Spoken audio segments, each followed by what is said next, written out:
Isaiah 8:20-22 that says, "Look to God's instructions and teachings. People who contradict His word are completely in the dark. They will go from one place to another, weary and hungry. And because they are hungry, they will rage and curse their king and their God. They will look up to heaven and down at the earth. But wherever they look, there will be trouble and anguish and dark despair. They will be thrown out into the darkness." Today, I am just grateful for God's word, God's instructions, and God's teachings. Um, I like that word too. Um, when I was living down in Trinidad a few years ago, um, they funnily they call like when you grow your own fruits and vegetables, uh, they call it provision. And because I asked my friend one day, because he's like, "Oh, we going down to the market to go buy provisions." So I was like, "Provisions?" You know what that is? And he was like, "Oh, that's like, where people, they just grow their own fruit and stuff at home, like the organic fruit, and they just go to like this open air market and they sell them." So I thought that was very interesting, and I like that word and the topic because, God's word and His instructions, that's like our provisions. That's like our healthy food. That's like what we need to live a healthy and a sustainable life, you know? I was talking to a good friend of mine yesterday, and she was reminding me, a little bit about my journey. Like 'cause sometimes you just be moving so fast that you don't really stop to think about how far God has brought you from. Like you think about the times when you was down and you say to yourself, like, I don't ever want to go back there.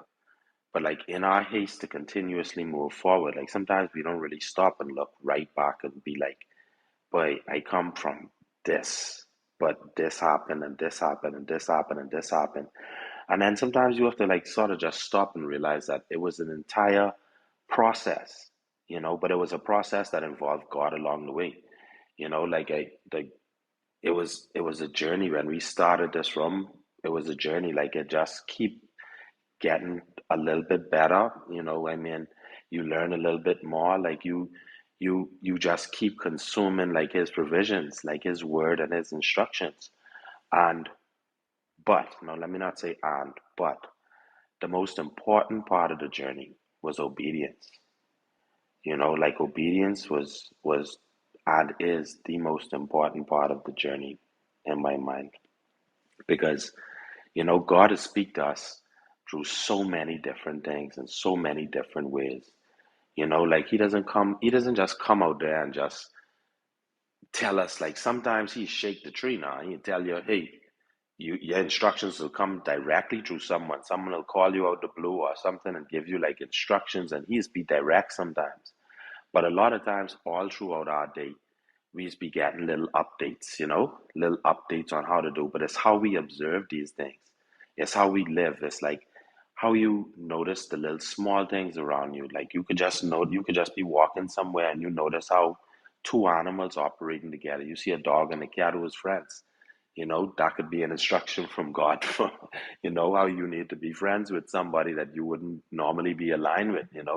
You could see a sign just in the way that the water moves, or and like he, because He is all present and omnipotent, like His instructions and His signs don't normally come the same way. It's always like in small little things, and you just have to be observant and you just have to be obedient to it. And obviously, have your mind and your heart open up by using the word and by using community and by the church, so that like your spirit could be open up to receive God's instructions. Um, so that's just I appreciated that topic today, precious and teach provisions. It's a very powerful one in the Bible and in my life as well too. Thank you again, everyone, for the opportunity to speak. I'm Kerry, and I relinquish my mic to Sister Jalita.